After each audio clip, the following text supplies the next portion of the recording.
My what did I do with it? My box fell apart. It's a really old box. I was trying to. There's the little instruction booklet. I was trying to find the cards. I couldn't find them. Some of these are risque. It's a really really old. Well, it's not that old. I mean, it's from the 80s, maybe old. And where's the book? Well, oh, here it is. This is the instruction booklet that comes with it. And I was looking for the cards, and my cards are different from what the lady used in the book. So we'll talk about it in a second. This is the D. Louise book series. I'm Christina Karras, Tina. This is where we read books and talk books. Forget. So please check out my Star Trek Next Generation recaps on Friday and my If Then. Some of them have fallen really flat. I got carried away with Halloween. I have a interesting ending for Thanksgiving. I did Thanksgiving mysteries, Thanksgiving cozies, did a whole bunch of Thanksgiving, and I was trying to figure out what to do with the final one. I found one. Eclectic, unusual, what the F? You wouldn't think about reading these for Thanksgiving family gathering books. But anyways, we are doing book 14 of the C.S. Harris Sebastian St. Cyr series, Who Slays the Wicked. And we are in town for this, so our cast is Sebastian, who is our Viscount detective, and his wife, Hero, and he has a son, Simon. He also has a tiger, Tom, who we see periodically, small spurts. Sebastian's relationship with his father is improving. Hendon is his father, and that is improving. It was estranged for a while. She recounts it here that Sebastian thought his mother had died. He discovers she's alive, that his father was keeping this secret from him. Then he discovers he's been dating this actress, Kat Bolin, for a while, and he wanted to marry her, but she wasn't going to marry him because she's an actress and it wouldn't look good with the tone if he married an actress. And then it turns out that she is the biological child of Hendon and some mistress somewhere along the line. And so for a small space of time, for the characters, not for us, not the reader, but for Sebastian, he's led to believe that he had been involved in an incestuous relationship with his sister for a while. But the readers only sustained that for like 2 pages, and then it was revealed that Hendon is not Sebastian's biological father. So obviously him and Kate are not. But by this point, he'd moved on with Hero. And Hero's father is Lord Charles Jarvis. He's related to the king. He's also a very powerful man that has people killed left and right on the whims, which is good for the London or Parliament or the king or whatever. And mostly for his interests. We have Gibson, the coroner, and who hurt his leg in the war and now is addicted to opium and laudanum, so he's going through some issues there. He's also dating this woman, Alexi, who is living with him. She's also a doctor, and she has some ways to help him, but it's taking Paul a while to get, appear to allow to be helped. And Alexi has some secrets of her own. Paul keeps asking her to marry. She keeps saying no. Spoiler alert, lots of spoilers. Spoilers. I won't spoil the whodunit, but I will spoil everything else in the book. And a huge, massive spoiler that hasn't happened yet. But Alexi is still married. That's why she won't marry Gibson. But she's been living with him for almost a year now, maybe 2 years at this point. So, a few books back, we're finally getting answers from the book 12, Where the Dead Lie. Now remember, I finished When the Dead Lie and hurried up and picked up the next book, hoping for some answers to the unanswered questions from that book, and it wasn't even addressed or brought up. This book, we're starting to get the characters ask the same questions too. Like, it hasn't been actually brought up yet, but I think Hero's leaning that way. But I was wondering if this, she always goes off. She goes, every video, regardless of what time of day I do a video, that clock goes off. She doesn't even tell time anymore. She hasn't told time in over 10 years. I never should have put a new battery in her a couple years ago.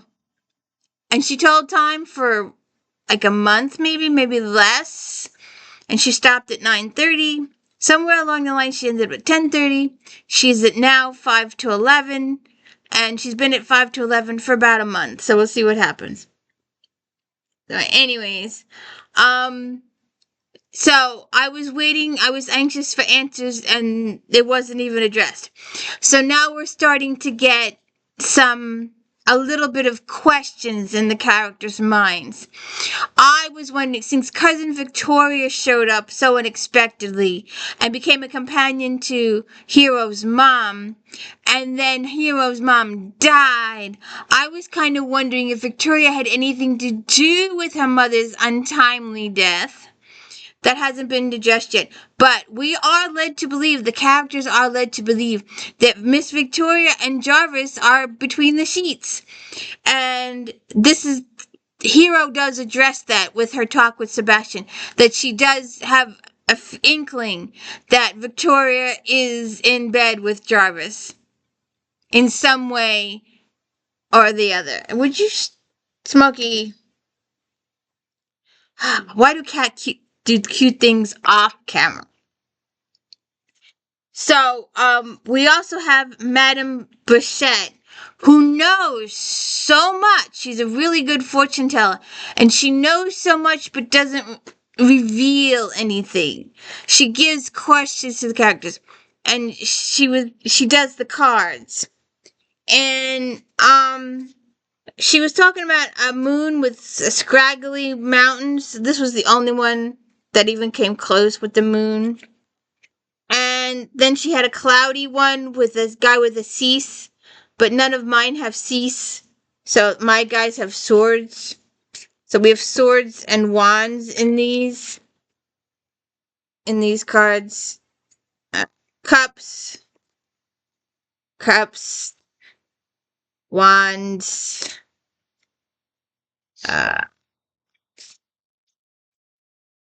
knights, pentacles. So these cards are different than what the lady was reading from. But she does give really interesting things. So, oh, she found a twisty tie.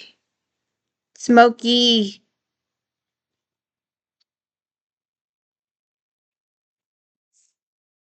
Oh, gimme.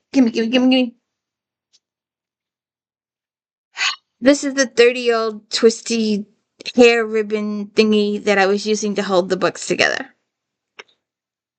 So where was I? So we had the questions about Victoria and Jarvis. So those were questions. We also had questions about the fact that Stephanie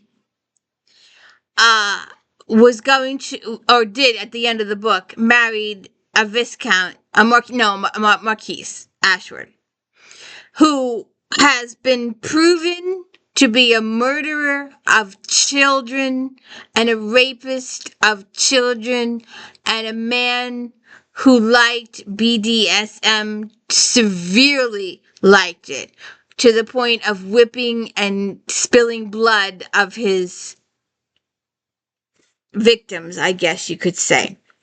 And several people knew about it. Several people.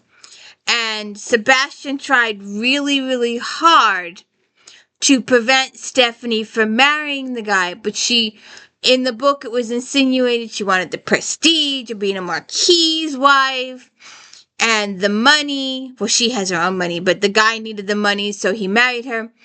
And her mother, Amanda, who was always yelling at Sebastain for getting in her daughter's way of getting a good marriage, was thrilled out of her gourd that her daughter was marrying a marquis. It was, it looked good with the ton that her daughter was marrying marquis and she was prestigious and all this kind of stuff. But the ton didn't know that Ashford was a killer of kids, a rapist of girls. There's even one girl that killed herself because he'd gotten her with child.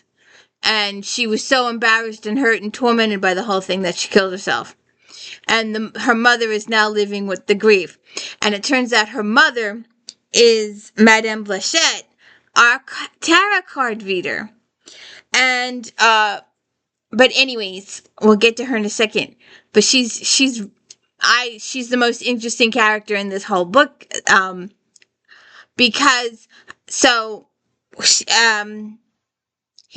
Stephanie does marry the Marquise, and she does, the reason she tells Sebastain in that previous book why she had to marry the Marquise was because he had raped her at a party and she became with child and she had to get so she was with child when they married, so they didn't live together at all during the marriage, and she lived in another house and the husband lived in his house, and she's delivered and she had twin boys. A little on the early side, which leads to gossip that the couple had been friendly prior to their marriage bed. And so we start this book off with Ashford is dead. Someone has killed him. Someone has tied him up to make it look like the bedroom games went too far, and then the person got carried away and stabbed him repeatedly. Bing, bing, bing, bing, bing, bing, bing. Stab, stab, stab, stab. You want this.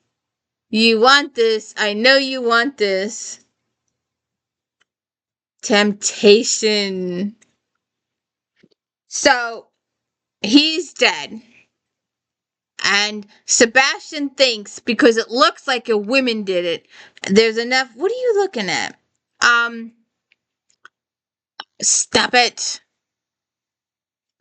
There's enough. That's the cord to my computer. You bite that and you will lose your body. So stop. Sebastain immediately thinks, because it looks like a woman did it, in the heat of whatever was going on, that Stephanie did it. He totally absolutely believes she did it, and he questions her and she denies it. Don't push my cards all over the place. She denies it and he questions her. What C.S. Harris does well is that she'll go to character A and get a smidgen of info, which leads him to character B, and he gets some more info there. And then C, he gets some more info there that leads him back to A. So you get these little snippets on each and every visit where the person told him this much, and he goes back and he gets a little bit more. And on the next visit, he gets a little bit more. I know, if these people told the full story in the beginning, he wouldn't have reason to repeat his, Stop. I was told to wrap him in a scarf 20 years ago. I have no idea why. Now she's after the scarf. So, Sebastain is questioning Stephanie because she just fits. She's a woman. It was the stabbing. It looked like he was tied up. Blah, blah, blah. And Stephanie is slowly coming with some stuff. And he gets a really, while investigating, he also discovers that, and it's mentioned briefly, that these Russian ladies are in town, and they also have a stake in what Ashford's death.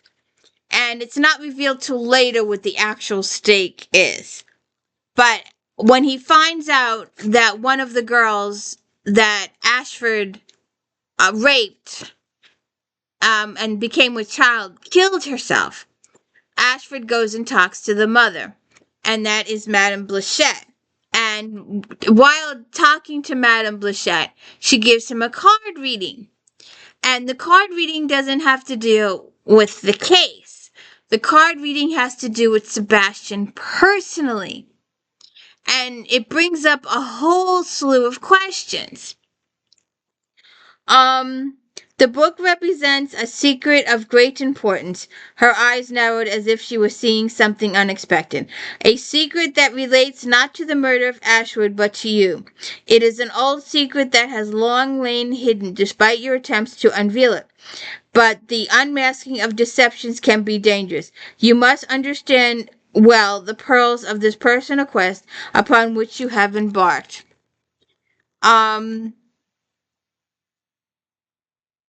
She then dropped her attention to the cards again, her fingers skimming over an image of a Spanish galleon in full sail, the winds billowing with its sun-struck canvas as it struck through a raging sea.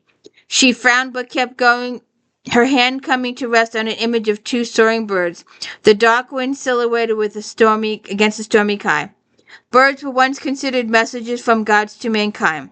They can represent wisdom and freedom of the spirit. But as with so many cards, their meaning can alter depending on where they fall. Here they mean adversity. Your life is approaching a period of great strife that will test you. Your life is approaching a period of great strife that will test you. Whether you survive without permanent loss or damage is up to you. She leaned back on her stool, folded her hands in her lap, and looked at him. Adversity came from his attempts to reveal Ashworth's murder or arose some way from his quest to unravel the secret to which he had just allured. He wanted to ask her if he would ever know the truth now hidden from him, except of course he did no such thing because she was a charlatan, a fraud, and a trickster, and he believed none of this. But it does raise questions about Sebastian's quest to find out who his real biological father is and where his mother is. He's been trying to find his mother also. So then we discover that the night of the murder, there was a maid who witnessed some things that no one else witnessed, and she has since disappeared. So we go on a quest for her. Then, Sebastain goes to see Ashford's best friend. He gets some information from him. He also discovers that Ashworth, like someone else we know, doesn't pay his bills. And the guy was trying to get Ashford to pay his bills by publicly humiliating him and calling him out in front of the ton that this guy doesn't pay his bills, don't sell him anything because he won't pay you. And he was trying to do that, so he becomes him and his innocent daughter become under suspicion too. So it's not revealed, and it's probably not. The guy never gets paid. Then we discover that Ashford's valet has also been killed. And Hero is also doing talking to Mullet Rag and Bone people. She is also talking to the people that clean out the sewers. It was done manually way back when. It was a very dirty, disgusting, filthy, horrible job, but these guys did it. Then it's talked about the Russians again and their involvement and how it was in the last book that the princess is supposed to marry Orange, and apparently Mr. Orange is gay, and he's also a horrible human being. So the Russians are trying to influence her with two men of their choosing who are gorgeous, and they want to tempt her away from Orange so that an alliance can be formed with Russia through marital issues. So that is, let's see if I can, um, I've heard it suggested that the Grand Duchess arrived in London so far in advance of the Allied sovereigns because she had hopes of contracting a marriage license with the regent. Oh, yeah, she was trying to marry the George, but George is already married, and he's been trying to get out of his marriage for years by poisoning his wife. So that's a side story. That wasn't what I was looking for. Um, Then he goes, word is that Russians is unhappy with the prospect of a British-Dutch alliance, especially one cemented by the marriage of Princess Charlotte to William of Orange. Hence the Russians' interest in possible marital alliance between the regent and the Tsar's sister. But with that now out of the question, they might be looking for another way to interfere with the marriage, and that's when they bring in the other guys, the other guys that they were like talking about, to lure her away from Orange. Which, if somebody would just tell the truth about Orange, she might be easily swayed anyway. Um, so Sebastain spends a lot of time with the Russians. He discovers some stuff about the Russians, and the Russians attempt to kill him. Sebastain is set upon several times in this book. Several times. He gets tempted to be stabbed. It's tempted to be shot at. And the real killer does a number on Sebastain too. It's amazing how he survives. Then Hero also goes to talk to Madame Bluchette at some point, and she gives Hero a reading also. I don't know if I'll find the exact page. Madame Bluchette turned over the card and laid it face up between them. In place of the crude image Hero was expecting was an exquisite painting of a moon rising over a star-spangled sea. Encore, and again Hero cut the deck until a pattern of beautiful painted cards laid across the table. She folded her hands again in her lap and leaned forward to study him. She stared at them so long that Hero grew impatient and said, well, interesting. That's all you have to say? The Frenchwoman waved one hand over the lay. You don't believe in this, so why would you want to hear? Curiosity? A corner of the woman's mouth queered up with amusement. She tapped the third card in a row, and an image of a craggy mountains hacked by dark swirling clouds, which is what I thought. Well,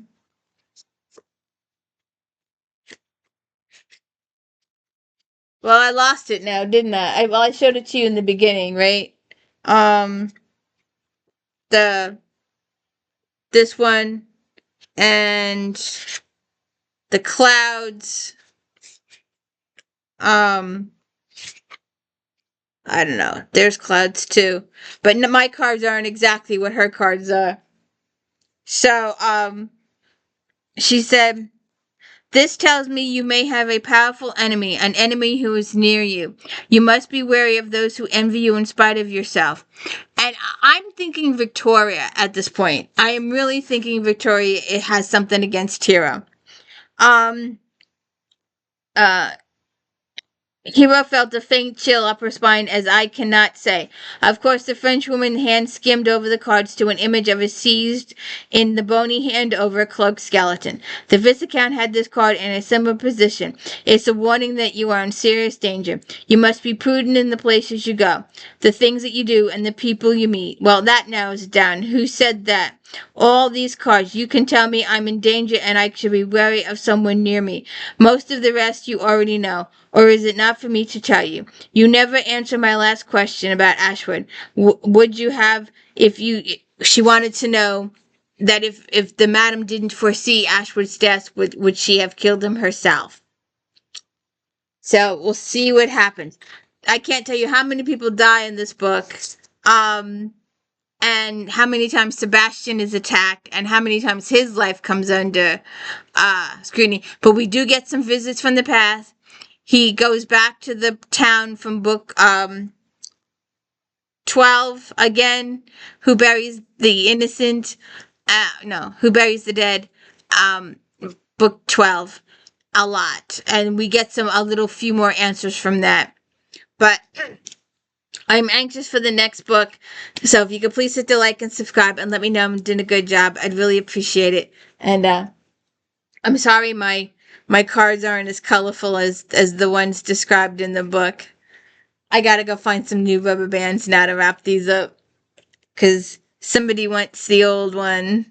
Looks a little decrepit, don't it? It's 30 or 40 years old. But anyways, please hit the like and subscribe. Thank you.